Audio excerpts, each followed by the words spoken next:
नमस्कार. ॲग्रोनमध्ये आपल्या सगळ्यांचं पुन्हा एकदा स्वागत. हवामान विभागानं पुढच्या काळात देखील सरासरीपेक्षा अधिक पावसाचा अंदाज दिला होता. आपल्याला रब्बीच्या पेरण्या करायच्या आहेत, काही ठिकाणी खरीपातील पिकांच्या काढण्या सुरू आहे. मग नेमकं या कालावधीमध्ये जर पाऊस जास्त असेल तर नियोजन कसं करायचं? मग या पुढच्या टप्प्यात पावसाचा अंदाज नेमका काय आहे? पाऊस कधी कधी पडू शकतो? विभागने हा पावसाचा अंदाज कसा आहे? आपण पेरणीचं नियोजन या काळामध्ये नेमकं कसं करावं? या सगळ्या प्रश्नांची उत्तरं आज आपण जाणून घेणार आहोत. आणि आपल्या सगळ्या प्रश्नांची उत्तरं देण्यासाठी नेहमीप्रमाणे आपल्यासोबत आहेत हवामान विभागाचे निवृत्त शास्त्रज्ञ माणिकराव खुळे सर. सर, आपलं स्वागत आहे ॲग्रोनमध्ये. नमस्कार सर, पहिला प्रश्न हाच आहे की हवामान विभागानं अंदाज दिला आहे की सरासरीपेक्षा अधिक पाऊस पडेल म्हणजे चांगला पाऊस असेल. तर या अंदाजाकडे नेमकं आम्ही कसं बघायचं? कारण आम्हाला रब्बीच्या पेरण्या करायच्या आहेत आणि खरीपातली पिकं काढायची आहेत. भारतीय हवामान खात्याने जो अंदाज दिला तो मासिक ऑक्टोबर महिन्यासाठी अंदाज दिलेला आहे. बरं. आणि तो सरासरीपेक्षा अधिक आहे. आता या ठिकाणी सरासरीपेक्षा अधिक आहे, पाऊस अधिक आहे, याचा अर्थ ऑक्टोबर महिन्यात खूप पाऊस आहे असा अर्थ त्यांनी शेतकऱ्यांनी मुळीच घेऊ नये. बरं. कारण एकतर ऑक्टोबर महिना हा मान्सून निघून जाण्याचा महिना आणि दक्षिणेमध्ये ईशान्य मान्सून चालू होण्याचा कालावधी, हा कालावधी असतो. आणि एकंदरीत महाराष्ट्रासाठी जर पाहिलं आत्तापर्यंतच्या पावसाच्या सरासरीवरून साधारण 6 ते 6.5 सेंटीमीटर महिन्याचा पाऊस आहे. बरं. आता विभागनीय थोडा वेगवेगळा आहे. म्हणजे पुणे विभागात जर तुम्ही म्हणतात ते 7 ते 8 सेंटीमीटर, मुंबई किंवा आंबोली ह्या म्हणजे कोकणामध्ये 7 ते 9 सेंटीमीटर, बरं, खानदेशामध्ये 4 सेंटीमीटर, तर विदर्भात 5 सेंटीमीटर असा भाग असला तरी सरासरी 6 ते 6.5 सेंटीमीटर पाऊस आहे. अच्छा. आता ह्या 6 ते 6.5 सेंटीमीटरमध्ये सरासरीपेक्षा अधिक पाऊस ऑक्टोबर महिन्यासाठी सांगितलेला आहे.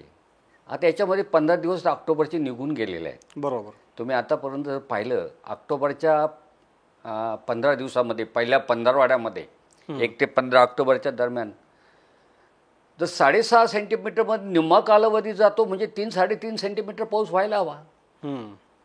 प्रत्यक्षात तसं नाही आहे. पाऊस हा तसं जर पाहिलं तर महाराष्ट्रामध्ये तुटीचा पाऊस आहे. ऑक्टोबरच्या पहिल्या 15वाड्यामध्ये जवळजवळ 50 ते 60% पाऊस कमी आहे. अच्छा. 50 ते 60% पाऊस कमी म्हणजे 1 ते 15 ऑक्टोबरमध्ये दरवर्षी होणाऱ्या पावसापेक्षा 2025च्या ऑक्टोबरच्या पहिल्या 15वाड्यामध्ये पाऊस कमी झालेला आहे. बरं. म्हणजे मासिक जरी अंदाज असा असला त्याच्यामध्ये पॅनिक व्हायचं काही कारण नाही. आता राहिला पुढचा 15वाडा आणि हा 15वाडा आज आपण 21 ऑक्टोबर म्हणतोय. आज 21 ऑक्टोबरमध्ये पाऊस आहे. आता पाऊस खरा आहे आणि सरासरीपेक्षा अधिक हवामान खात्याचा जो अंदाज आहे त्याला जे तथ्य वास्तवता अशी आहे की आता येणाऱ्या साधारण भाऊबीजेपासून म्हणजे 23 ऑक्टोबरपासून ते साधारण 27-28 ऑक्टोबरपर्यंत महाराष्ट्रात पावसाची शक्यता आहे. बरं. आणि ही शक्यता आहे म्हणजे त्यानुसार प्रणाल्या तयार होत आहेत. म्हणजे आज 21 तारीख ऑलरेडी बंगालच्या उपसागरामध्ये चक्रीवाऱ्याच्या स्थितीतून येत्या 2 दिवसात कमी दाबाचं क्षेत्र तयार होऊन ते ईशान्य मान्सून म्हणजे चेन्नईच्या त्या भागामध्ये 13 डिग्री लॅटिट्यूडला ते पूर्वेकडून पश्चिमेकडे जाणार आहे.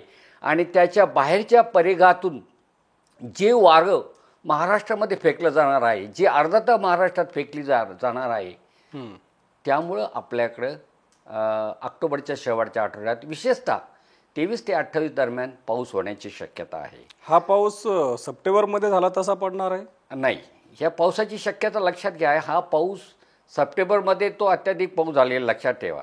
हा पाऊस मागे मी तुम्हाला सांगितलं हा 4था आवर्तन आहे. 4थं आणि 5वं आवर्तन म्हणजे 4थं आवर्तन आणि 5वं आवर्तन जे आपण म्हणतो साधारण 10 ऑक्टोबरपासून चालू झालेला पाऊस ते पार ऑक्टोबर अखेरपर्यंतचे पाऊस हे 4थं आणि 5वं आवर्तन होते. त्यासारखा पाऊस आणि हा लाभदायक पाऊस होतो कारण हा पाऊस अतिपाऊस नाही आहे. अच्छा. झाला तर 1 सेंटीमीटर, काही 2 सेंटीमीटर, काही ठिकाणी 3 सेंटीमीटर अशा पद्धतीचा पाऊस आहे. मग तो संपूर्ण महाराष्ट्रभर होणार आहे का? नाही, विशेषतः दक्षिण महाराष्ट्रात.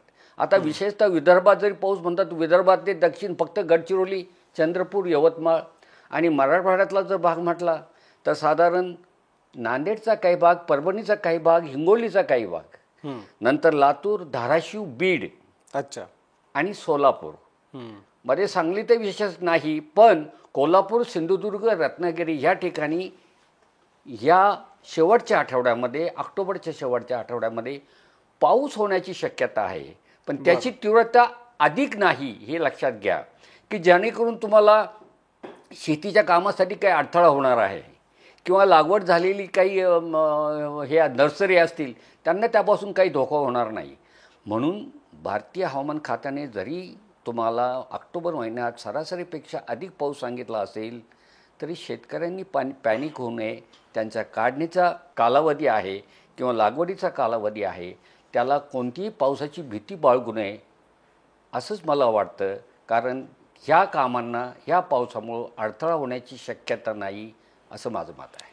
म्हणजे थोडक्यात हवामान विभाग जेव्हा अंदाज आला होता सरासरीपेक्षा अधिक पावसाचा, तर आम्हाला सरासरी अधिक पावसाचा अंदाज म्हणजे सप्टेंबर किंवा ऑगस्टमध्ये जो पाऊस झाला ज्याने आमची पिकाची नासाडी झाली, तर आम्हाला असंच वाटलं की आता ऑक्टोबरमध्ये देखील तसाच पाऊस पडेल, पण तसं काही नाही आहे. पाऊस उलट आमच्या पिकांसाठी पोषकच असेल. बरोबर आहे. आणि ह्या बातमीमध्ये सरासरी पाऊस पाहिला जात नाही प्रत्येक महिन्याचा. हा, म्हणजे सरासरीपेक्षा अधिक सांगितलं, परंतु नेमकी सरासरी किती आहे ती आता प्रत्येक शेतकऱ्यांना एक माहिती आहे की साधारण 1 सेंटीमीटर पाऊस झाला म्हणजे एका पिकाची 1 भरणी, एका पिकाची एका वेळची 1 सिंचन 1 सेंटीमीटर. आता असं 1 किंवा 2 सिंचन होणार आहे, त्यामुळे त्यांना ती पावसाच्या तीव्रतेचा अंदाज येतो. त्यामुळे ते घाबरण्याचं काम नाही आहे त्याच्यामध्ये. आणि हा पाऊस विशेषतः दक्षिण महाराष्ट्रात, आणि मी तर असं म्हणेल खानदेश आणि नाशिकमध्ये पावसाचं प्रमाण एखाद्या दिवशी झाला तर किरकोळ पाऊस कमी आहे. खानदेश, नाशिक आणि छत्रपती संभाजीनगर पावसाची शक्यता कमी आहे, पण पाऊस होणार आहे एक दिवस तर त्या ठिकाणी. पण पुणे, सातारा, कोल्हापूर, सिंधुदुर्ग, रत्नागिरी आणि सोलापूर, धाराशिव, लातूर, नांदेड आणि परभणीचा काही भाग, हिंगोलीचा काही भाग या ठिकाणी पावसाची शक्यता आहे. विशेषतः बीडमध्ये सुद्धा पावसाची शक्यता आहे. बरं, ही ह्या ऑक्टोबरच्या शेवटच्या आठवड्यातील पावसाचं वैशिष्ट्य आहे. त्यामुळे पाऊस आहे, याच्यामध्ये काही ठिकाणी पाऊस होणार नाही, पण त्या ठिकाणी ढगाळ वातावरण राहील. किंवा इथे मी जे काही ठिकाणी म्हटलं 1 ते 2 सेंटीमीटर पाऊस होणार आहे, त्याच्यावरून शेतकऱ्यांना अंदाज आलेला आहे किती पाऊस होणार आहे. त्यामुळं घाबरण्यासारखं काही नाही असं मला वाटतं. म्हणजे थोडक्यात हा पाऊस पिकांसाठी किंवा आपल्याला शेतीसाठी तसा पोषकच असेल. नक्कीच लाभदायक पाऊस आहे हा. बरोबर. आता सर तुम्ही बोलताना या जिल्ह्यांचं नाव सांगितलं. आपण जर बघितलं की महाराष्ट्राचा दक्षिण पट्टा एकंदरीत हा दिसतो, मधले काही जिल्हे समजा सातारा असेल किंवा पुणे असेल, ते नेमकं या खालच्या म्हणजे वरचा भाग सोडून दिला आणि खालच्याच पट्ट्यामध्ये हा पाऊस का पडणार आहे? बरोबर आहे, प्रश्न चांगला आहे तुमचा. बरं, त्याच्यामध्ये काय ज्यावेळेस मी उत्तर देईल त्याच्यामुळे थोडं सविस्तर उत्तर आहे. बरोबर. शेतकऱ्यांना काही शेतकऱ्यांना आवडेल किंवा काही शेतकऱ्यांना ते बोर वाटेल, पण खरं उत्तर तुम्हाला सांगतो. त्याचं कारण आज 21 तारीख आहे. कमी दाबाचं क्षेत्र तयार झालेले बंगालच्या उपसागरात 2 दिवसात त्याचं तीव्र कमी दाबात क्षेत्रात रूपांतर होऊन 13 डिग्री अक्षरवृत्त म्हणजे चेन्नईपासून ते चेन्नईकडून पूर्वेकडून पश्चिमेकडे जाणार आहे ते. बरोबर, हे जाणार आहे तिथं भयानक पाऊस होणार आहे. बरं, कारण आता येत्या 7 दिवस तर तामिळनाडू, केरला, रायलसीमा, येनाम किंवा याच्यात तुमचा दक्षिण कर्नाटका, पांडिचेरी, कराईकल ह्या ठिकाणी भरपूर पाऊस होणार आहे. बरं. आणि ह्या सिस्टमचा पाऊस तिथं होणार आहे. आता बघा, मी असं बोट फिरवतो म्हणजे मध्ये वाऱ्याचं जे कमी दाबाचं क्षेत्र जास्त कमी दाबाचं म्हणजे वाऱ्याची दिशा ही घड्याळ काट्याच्या विरुद्ध दिशेने असल्यामुळं जो शेवटचा परीघ आहे की जे बंगालच्या उपसागरातून आर्द्रता उचलली त्या वाऱ्यांनी, आणि शेवटच्या परिघातला जो आर्द्रता आहे ती नेमकी महाराष्ट्राच्या याच जिल्ह्याला लागते. आणि हे जिल्हे म्हणजे त्याच्यामध्ये गोंदिया पण नाही आहे, पण गडचिरोली आहे. त्याच्यामध्ये नागपूर, वर्धा नाही आहे, पण यवतमाळ आहे. आणि इथं तुम्हाला जालना नाही आहे किंवा अजून उत्तर महाराष्ट्र, पण इकडे धाराशिव आणि बीड आहे. म्हणून नाशकाकडे मी कमी बोलतोय. म्हणून मग मुंबई बोललेलं नाही, पालघर, ठाणे बोललेलं नाही आहे ह्या ठिकाणी. कारण वाऱ्याचा जो वेग आहे तो ताशी 25 ते 27 किलोमीटर आहे. 25 ते 27 किलो म्हणजे एका तासामध्ये एका ठिकाणून निघालेलं वारं एका तासामध्ये 27 किलोमीटर जाणार आहे. पण ते नुसतं वारं नाही, ते वाऱ्याचे आर्द्रता येणार आहे. आणि ह्या आर्द्रतेतून सांद्रीभवनाने होणारा पाऊस आहे तो ह्या ठिकाणी होणार. आणि जसजसं तुम्ही दक्षिणेकडे याल, कर्नाटकात याल, तुम्ही तामिळनाडूमध्ये याल, केरळ, इथं पावसाचं प्रमाण अधिक आहे. अच्छा. तिथं कंटिन्युअस तुम्हाला करायची 4-4, 6-6, 8-8 तास पाऊस झालेला दिसेल किंवा टी व्हीवर तुम्हाला त्याच्या बातम्या दिसतील. म्हणजे थोडक्यात ह्या प्रणालीचा प्रेरित परिणामातून होणारा पाऊस आहे तो पाऊस आपल्याकडं या ऑक्टोबरच्या भाऊबीजेनंतर होण्याची शक्यता आहे. हे आजचा अंदाज वर्तवला जातो तो अशा पद्धतीनेच त्याचं निष्कर्ष निघतोय. म्हणून त्या ठिकाणी ऑक्टोबरच्या शेवटच्या आठवड्यात पावसाची शक्यता महाराष्ट्रात अशा पद्धतीनेच सांगितलेली आहे. म्हणजे थोडक्यात हे जे आर्द्रता जिथपर्यंत पोहोचणार आहे तिथपर्यंतच पावसाचा अंदाज आहे. करेक्ट. सोप्या भाषेत हा येस. आणि तसंही जर पाहिलं तुम्ही ऑक्टोबर नोव्हेंबर या डिसेंबरमध्ये या हा एक सीझन आहे. मान्सून संपल्यानंतरचा मान्सूनचा पूर्वोत्तर सीझन आहे. अच्छा. मी जसं ऑक्टोबरचं म्हणालो तसं ऑक्टोबर नोव्हेंबर डिसेंबर या 3 महिन्यामध्ये महाराष्ट्रामध्ये पाऊस होऊन किती होणार आहे हो?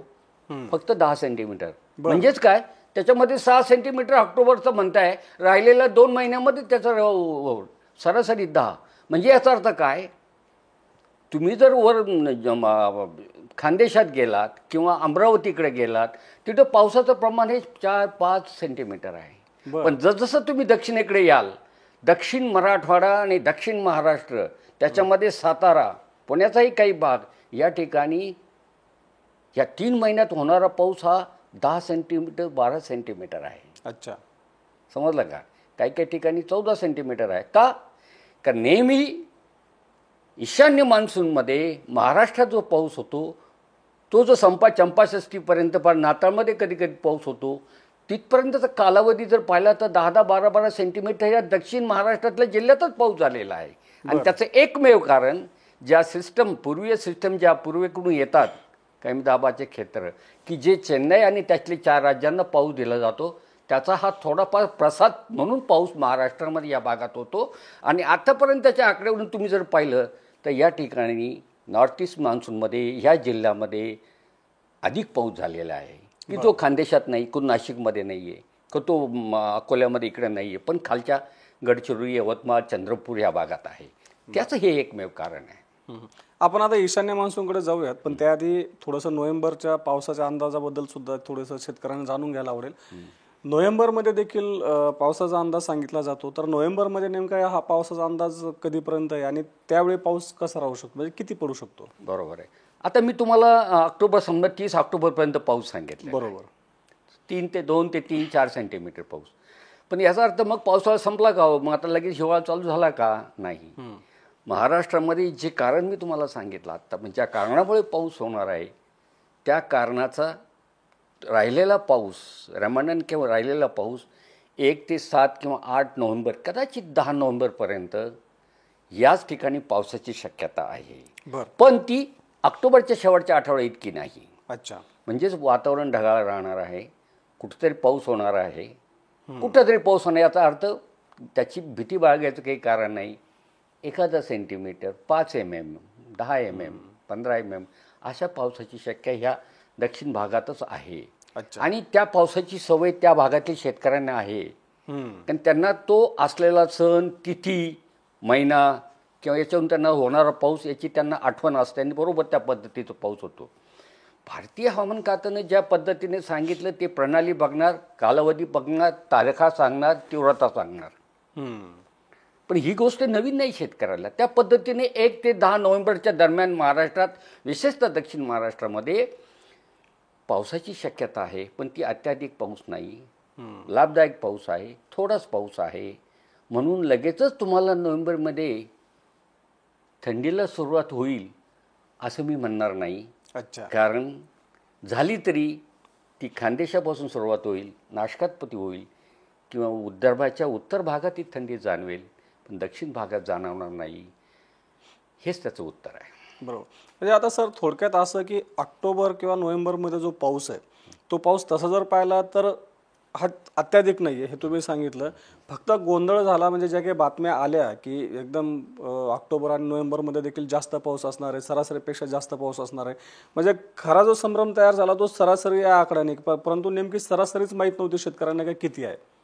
म्हणूनच ही आकडेवारी सांगितलेली. आणि मीडियामध्ये काय होतं माहिती आहे का, जी बातमी जे बुलेटिन भारतीय हवामान खात्याकडून दिलं जातं त्याचं इंटरप्रिटेशन व्यवस्थित होत नाही.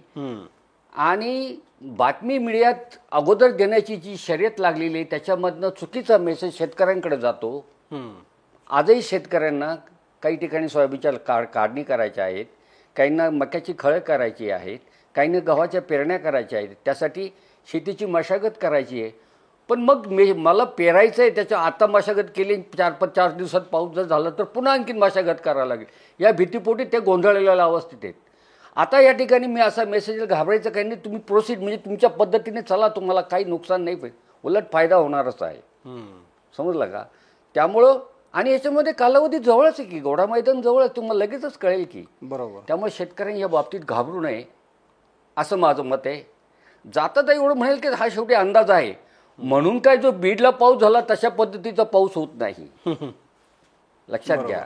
जरी समजा 2 किंवा 3 सेंटीमीटर नोव्हेंबर डिसेंबरची सरासरी असली तरी एक वर्षी नोव्हेंबर महिन्यात अत्याधिक पाऊस होऊन सांगली भागामध्ये जनावरं वाहून गेली होती, मेली होती. मग ते कसं आहे, अशा अपवादात्मक गोष्टी जेव्हा होतात, जेव्हा जे कमी दाबाचं क्षेत्र चेन्नईच्या 13 डिग्री अक्षरवृत्तावर न जाता साधारण थोडंसं वायव्येकडे सरकलं तर महाराष्ट्राला पाऊस देऊन जातो. त्यामुळं घडतं. पण ती स्थिती ह्या वेळेस नाही आहे. अच्छा. कारण ह्या वेळेस इंडियन ओशन डायपोल नकारात्मक आहे, एन्सो तटस्थ आहे, ला निना येणार आहे आणि एमजीओ आता मी तुम्हाला शेवटच्या आठवड्यात जो पाऊस सांगितला तो एमजीमुळे आहे की जो बंगालच्या उपसागर आणि अरबी समुद्रात आहे. अच्छा, म्हणजे घाबरण्याचं काही कारण नाही, फक्त आपला गोंधळ झाला होता सरासरी आकड्यामुळं आणि सरासरी ऑक्टोबर आणि नोव्हेंबरची कमीच आहे, त्यामुळे आपण आपलं शेतीचं नियोजन व्यवस्थित करू शकतो. घाबरण्याची किंवा गोंधळण्याची गरज नाही असं सरांनी सांगितलं. आपल्या खरीपातल्या पिकांची काढणी असेल किंवा रब्बीच्या पेरणीचं नियोजन असेल तर आपण ते व्यवस्थितपणे करू शकतो. येस. अच्छा, आता सर आपण मान्सून म्हणजे आपला मान्सून गेला आणि ईशान्य मान्सून असे 2 शब्दप्रयोग आपण मध्यंतरी केले. इथे थोडंसं कन्फ्युजन होताना दिसतं शेतकऱ्यांचं की नेमकं आपण म्हणतो मान्सून गेला आणि खाली तामिळनाडू, आंध्र प्रदेश, रायलसीमा या भागात आपण असं म्हणतो की मान्सूनचा पाऊस पडतोय, तर नेमकं हे काय आहे? हे वर्षानुवर पिढ्यानपिढ्या चालत आलेली कथा आहे की मान्सून हा नेहमी ह्याच अक्षरवृत्तापर्यंत येतो की जो साधारण दक्षिण कर्नाटका, तेलंगणासुद्धा नाही, तेलंगणाच्या खाली आंध्र आहे, रायलसीमा इथपर्यंत, तिथून खालीच फक्त पाऊस होतो ह्या 4 राज्यामध्ये होतो. कारण त्याचं एकमेव कारण सांगतो. तुम्ही प्रश्न तोच विचारला आहे, हे मान्सूनचं काय इथपर्यंत, त्याच्यावरून खाली हा मान्सून, मग इकडे काय? बरोबर. हा मान्सून निघून जातो म्हणजे त्याच वेळेस आता पुन्हा वातावरणीय प्रणालीला सांगतो, काहींना बोर होईल पण मी सांगतो एका मिनिटात. जे उच्च दाबाची क्षेत्र आहेत, उच्च दाबाचे क्षेत्र म्हणजे काय? हवेच्या उच्च दाबाचे क्षेत्र म्हणजे जमिनीपासून साधारण 1 ते 1.5 किलोमीटर, समुद्र सपाटीपासून 1.5 किलोमीटर उंचीवर साधारण 25 डिग्री अक्षरवृत्तावर म्हणजे मध्य भारतात, म्हणजे राजस्थान, उत्तर मध्य प्रदेश, झारखंड या भागामध्ये उच्च दाबाची क्षेत्र तयार होतात. हे फक्त भारतातच होतात का? नाही, ते फार ब्रह्मदेशापर्यंत होतात. बरं, समजलं का? तर ही जी उच्च दाबाची क्षेत्र आहे बघा, आता ही उच्च दाबाची क्षेत्र MP आणि इकडे बर्मामध्ये ह्या उच्च दाबाच्या क्षेत्रातून घड्याळ काट्याच्या दिशेने असं वारं फेकलं तर ते वारं इतकं फेकून फेकून शेवटी चेन्नईच्या लॅटिट्यूडमध्ये ते पूर्वेकडून येतं. अच्छा, म्हणजेच काय, निसर्ग नियमाप्रमाणे उच्च दाब आणि कमी दाबाचे पट्टे जसं जसं सूर्याच्या उष्णतेने तयार होतात तसे ह्या येत्या 3 महिन्यामध्ये नेहमी आपल्याकडं उच्च दाबाची क्षेत्र ही मध्य भारतात असतात आणि मध्य भारताच्या त्या असल्यामुळं त्याच्या वेगातून ती जमिनीलगतच 1 ते 1.5 किलोमीटरपर्यंत असतात आणि त्याच्या बाहेरच्या फटक्यातून तुम्ही असं जर पाहिलं तर ते वारे बाहेरच्या फटक्यातून कित्येक हजार किलोमीटर खाली जाऊन चेन्नईच्या लॅटिट्यूडून पूर्वेकडून आल्यासारखे वाटतात. म्हणजेच त्या पूर्वेकडून आपल्याला आर्द्रता घेऊन ह्या 4 राज्यावर ते पाऊस पाडत जातात आणि तो पाऊस त्यांच्यासाठी आहे. पण जाता जाता कधी कधी आपल्याला नोव्हेंबरमध्ये पाऊस होतो, कधी कधी चंपाषष्ठीला पाऊस होतो, तो याचा थोडासा पाऊस आपल्याकडे होतो. बरं. आणि बऱ्याच ठिकाणी शेतकऱ्यांचा या ठिकाणी जाता गोंधळ आहे की पण मला सांगावंसं वाटतं, ह्या ईशान्य मान्सूनलाच काही लोक परतीचा पाऊस म्हणतात. अच्छा, कारण परतीचा पाऊस हा 20-25 दिवस आपला राजस्थानातून निघाला आणि बेळगाव किंवा उत्तर कर्नाटकापर्यंत पोहोचला त्यालाच आपण म्हणतो. पण काही असा समज आहे शेतकऱ्यांचा की यालाही परतीचा पाऊस म्हणतात, म्हणजे त्यांना हिवाळी पाऊस म्हणतात. तर हिवाळी पाऊस फक्त या 4 राज्याला, आम्हालाही थोडाफार पाऊस होतोच आहे ना. जसं मी तुम्हाला 6 सेंटीमीटर पाऊस सांगितला महाराष्ट्राची ऑक्टोबर महिन्याची सरासरी, पण 3 महिन्याची सरासरी 12 सेंटीमीटर आहे. म्हणजेच नोव्हेंबर या डिसेंबरमध्ये अजून 6 सेंटीमीटर पाऊस कुठला होतो? तो पाऊस हाच. अच्छा. चुकून आलेलं चक्रीवादळ किंवा चक्रीवादळाची स्थिती आणि ज्या 4 राज्यात होणारा पाऊस त्याचा प्रेरित परंतु होणारा पाऊस असतो. अच्छा. आणि शिवाय ह्या कालावधीमध्ये चक्रीवादळाचा काळ 1 ऑक्टोबर ते 15 नोव्हेंबर हा जो कालावधी हा चक्रीवादळाचा अजून अद्याप आलेला नाही आहे. बरं. चक्रीवादळाचा काळ सुरू होऊन 15 दिवस झाले, पण चक्रीवादळ अजून आलेलं नाही आहे. चक्रीवादळाची स्थिती, कमी दाबाचं क्षेत्र, आता जो पाऊस होणार डिप्रेशन किंवा जे तीव्र ते होईल, पण त्याची 4थी 5वी स्टेज अजून झालेली नाही आहे. तो अजून 1 महिना शिल्लक आहे. 15 नोव्हेंबर. मग ते एखादा जर समजा चक्रीवादळ आणि चक्रीवादळ असेल तर इकडे ह्या दक्षिणेकडे भरपूर पाऊस होतो, पण त्याचा महाराष्ट्रातही ज्यावेळी आधी पाऊस तिथं ते अतितीव्र झाला पाऊस अत्याधिक, म्हणजे तुम्हाला निदान सरासरी इतका किंवा थोडासा नॉर्मल पाऊस होण्याची शक्यता असतेच. बरं. म्हणून हा चक्रीवादळाचा कालावधी असल्यामुळेही आपल्याला ऑक्टोबर नोव्हेंबरमध्ये पाऊस होतो. हेच ते वातावरणीय हवामानशास्त्राची जी कारणं आहेत त्यापैकी हे एक कारण आहे असं मला म्हणायचं. बरं. म्हणजे आता ईशान्य मान्सूनमध्ये जो पाऊस पडतो तो हे जे काही वातावरण प्रणाली याच्यामुळे पडतो. जसं आपल्या इकडं नैऋत्य मान्सूनमध्ये मान्सूनचा ट्रप तयार होतो उत्तरेकडे, तो ट्रप खालीवर आला की पाऊस कमी जास्त आपल्या महाराष्ट्रामध्ये होतो किंवा उत्तर भारतामध्ये देखील होत असतो. अशी काही प्रणाली तिथे तयार झालेली असते मान्सून ट्रपची. जून ते सप्टेंबर ह्या 4 महिन्यात होणारा पाऊस तुम्हाला नेहमी सांगत असतो मान्सूनचा ट्रप, आणि तो नेहमी मध्य भारतात की जिथं आता उच्च दाबाची क्षेत्र मी तुम्हाला आत्ता सांगितले. हो. आज नॉर्थ ईस्ट मान्सून 16 ऑक्टोबरपासून चालू झालेलं आहे. तर तुम्ही जर पाहिलं की कन्याकुमारीच्या डाव्या बाजूला अरबी समुद्रामध्ये कमी दाबाचं क्षेत्र आहे, असं लंबाकार म्हणजे दंडगोलाकार असं. त्याच्यानंतर बंगालच्या उपसागरामध्ये इथून तुम्ही श्रीलंकेपासून किंवा कन्याकुमारीच्या बंगालच्या उपसागरात उजवीकडे पाहिलं तिथेही एक कमी दाबाचं क्षेत्र आहे. अजून पलीकडे एक कमी दाबाचं क्षेत्र त्याच्यातून काढलेली रेष सध्या तो ट्रप तयार झालेला आहे. अच्छा. समजलं. आणि ह्या ट्रपमुळं येत्या 7 दिवसात मी या 4 राज्यात अधिक पाऊस म्हणून सांगितला. त्याचं कारण तेच, जो मान्सूनचा ट्रप MP राजस्थान इकडे होत होता, कधी कधी हिमालयाच्या पायथ्याशी जात होता, तो मान्सूनचा ट्रप नाही आहे. पण नॉर्थ ईस्ट मान्सूनसाठी तयार झालेला हवेच्या कमी दाबाचा आस हा नेहमी 2, 3, 4, 5 डिग्री अक्षवृत्ताच्या दरम्यान तयार होतो, म्हणजे कन्याकुमारीच्या दरम्यान तयार होतो. बरं. 2-3ला नाही, पण थोडंसं वर अधिकच 4-5 डिग्री अक्षवृत्ताच्या दरम्यान तयार होतो. आणि त्यामुळंच पूर्वेकडून येणारे वारे बळकट होतात, भरपूर आर्द्रता येते, कमी दाबाचे क्षेत्र, चक्रीवादळाचा काळ असं असल्यामुळं ह्या 3 महिन्यामध्ये भयानक पाऊस. आणि त्याच्यामध्ये हार्डली सेंटर तामिळनाडू आहे, लक्षात ठेवा. बरं. तामिळनाडू, पॉंडिचेरी, करायकल, केरला, माही, आंध्रा, रायलसीमा, यानाम हाच भाग आहे. आणि ह्या भागात तो पाऊस ईशान्य मान्सूनमध्ये अशा पद्धतीने होतो आणि हा 3 महिने चालतो. बरं. हा पाऊस चालतो 3 महिने. जूनमध्ये आलेला 4 महिन्याचा पाऊस संपला, त्यांचा भाग संपला, हा सेकंड पार्ट चालू झाला. हा ईशान्य मान्सून आहे आणि हाही मान्सून बाहेर जातो जानेवारीच्या दरम्यान. आणि तुम्हाला मी सांगितलं होतं की जो तामिळनाडू आणि आंध्र प्रदेशमध्ये समुद्र थोडा मध्ये आलेला आहे, चित्तूर डिस्ट्रिक्टमध्ये, तिथून बाहेर जातो. आणि मागच्या वेळेस तुम्हाला मी पुष्पा चित्रपटाचं जे उदाहरण सांगितलं त्याची जी शूटिंग झालेली आहे, तो जो भाग एक समुद्रमध्ये आला, भयानक पाऊस होतो तिथं. बरं. तिथून तो बाहेर पडतो जानेवारीमध्ये. अच्छा. तो नॉर्थ ईस्ट मान्सून जाता जाता एक संदर्भ म्हणून मी सांगितलेला आहे. तर नॉर्थ ईस्ट मान्सूनचा महाराष्ट्रावर नक्कीच परिणाम होत असतो. त्याची तीव्रता कमी जास्त होणं, चक्रीवादळाची दिशा कधी असणं, कोणत्या अक्षवृत्तावरून तो जातो, त्यानुसार नोव्हेंबर डिसेंबरमध्ये आपल्याकडं पाऊस होतो.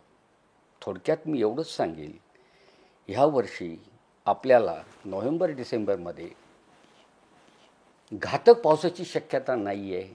कारण त्याचं एकमेव कारण की इंडियन ओशन डायपोल हा नकारात्मक आहे. ज्यावेळेस इंडियन ओशन डायपोल नकारात्मक निगेटिव्ह असतो, म्हणजेच अरबी समुद्राचं तापमान कमी आणि बंगालच्या उपसागराचं जास्त असतं. त्यावेळी नॉर्थ ईस्ट मान्सूनच्या ज्या प्रणाल्या आहेत, कमी दाबाची क्षेत्र किंवा पूर्वेकडून वाहणारे पूर्वीय वारे हे नेहमी 13 डिग्री अक्षरवृत्तावरूनच वाहतात. ते अधिक उत्तरेकडे सरकत नाही आणि महाराष्ट्राच्या वातावरणाला ते धक्का पोचवत नाहीत आणि येणाऱ्या थंडीला ते बाधक ठरत नाही. महाराष्ट्रामध्ये ढगाळ वातावरण तयार करत नाही. म्हणून अशा पद्धतीचं वातावरण ह्या वर्षी असल्यामुळं नोव्हेंबर डिसेंबरमध्ये आपल्याकडं चांगल्या थंडीची शक्यता आहे. बरं, हे मी जातो सांगेल. आता सर आपण थंडीचा उल्लेख केला. रब्बीच्या पिकांसाठी पावसापेक्षा थंडी आवश्यक असते. बरोबर आहे. मध्यंतरी बातम्या आल्या होत्या की यंदा थंडी खूप मोठ्या प्रमाणात असेल, कदाचित थंडी पिकांसाठी मारक देखील ठरू शकते. तर नेमकं थंडी कधीपासून सुरू होईल आणि ह्या ज्या काही आपण बातम्या मागच्या महिन्याभरात ऐकल्या होत्या 1-2 वेळेला, तर या बातम्यांमध्ये कितपत तथ्य आहे? तर महाराष्ट्रामध्ये साधारण ऑक्टोबरच्या शेवटच्या आठवड्यात पाऊस नसता आणि नोव्हेंबरच्या पहिल्या आठवड्यात पाऊस किंवा ढगाळ वातावरण नसतं, तर कदाचित ऑक्टोबरच्या शेवटीच महाराष्ट्रात थंडी चालू झाली असती यावर्षी. बरं, परंतु जो पाऊस होणार आहे, ज्या सिस्टम तयार येत आहेत त्याच्यामुळं ऑक्टोबरच्या शेवटच्या आठवड्यात पाऊस आहे नोव्हेंबर, म्हणून आपल्याला ऑक्टोबरचा 31 ऑक्टोबरपर्यंत किंवा साधारण 10 नोव्हेंबरपर्यंत थंडीची शक्यता नाही. पण त्यानंतर मात्र थंडी महाराष्ट्रात हळूहळू वेग घेईल आणि थंडी पडण्याची शक्यता आहे. बरोबर. आणि त्या थंडीला ढगाळ वातावरणाची बाधा यावर्षी येणार नाही. म्हणजे नोव्हेंबर डिसेंबर आणि जानेवारीपर्यंत महाराष्ट्रात चांगली थंडी पडण्याची शक्यता आहे.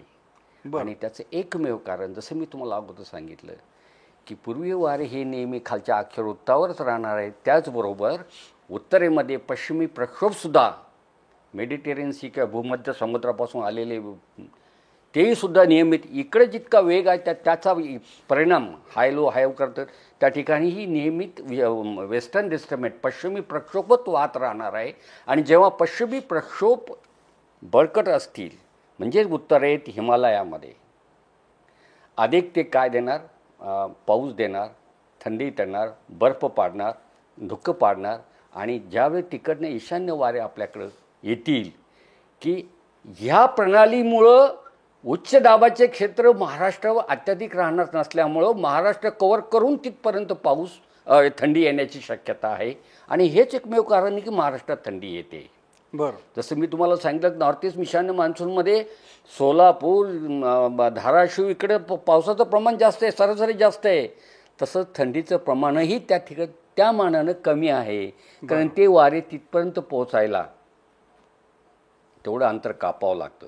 म्हणून उत्तर महाराष्ट्रात जी थंडी पडते, की अमरावती किंवा ह्या भागात जी थंडी पडते, त्या पद्धतीची थंडी तुम्हाला सोलापूरमध्ये जाणवणार नाही किंवा इकडे तुम्हाला सिंधुदुर्गमध्ये जाणवणार नाही किंवा तुम्हाला धाराशिवमध्ये जाणवणार नाही. थंडी असते तिथं, तो भाग नाही आहे. पण थंडीबरोबर तिथं ह्या भागात धुक्याचं प्रमाण जास्त असतं.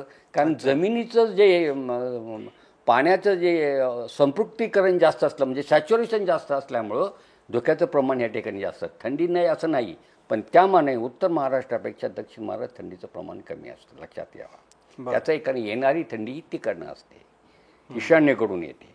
पण कधीकधी थंडीची जर दिशा बदलली, जी विदर्भातून घुसते, त्यावेळेस आपल्याला हाही भाग कव्हर केला जातो की त्यावेळेस आपल्याला थंडीचा अनुभव येतो. थोडक्यात उत्तर महाराष्ट्र आणि उत्तर महाराष्ट्रामध्ये जेवढे जिल्हे आहेत त्या ठिकाणी थंडीचं प्रमाण अधिक असतं. यावर्षी ज्या प्रणाल्या म्हणतो मी, ज्या पद्धतीच्या प्रणाल्या पडणार आहेत की ज्यामुळं महाराष्ट्रात थंडीचं प्रमाण, काहींनी त्याचं लालिनाशी जोडलेलं आहे. लानिनाशी जोडले म्हणजे खाली पाऊस खाली तिथं नियमित लानिना आला किंवा नकारात्मक वायुडी झाला म्हणजे त्या अक्षरवृत्तावर वारे वाहणार आहे, ते वर सरकणार नाही, तुमच्याकडं पाऊस देणार नाही, ढगाळ वातावरण देणार नाही. कमी दाबाची क्षेत्र ही 1, 2, 3, 4, 5 डिग्री अक्षरवृत्तावर राहणार आहे. म्हणजेच तुम्हाला येणाऱ्या वाऱ्याला अटकाव नाही, म्हणून थंडी असण्याची शक्यता आहे. शेवटी हे भाकीत आहे, थोडं त्याच्यामध्ये मागं पुढं होतं.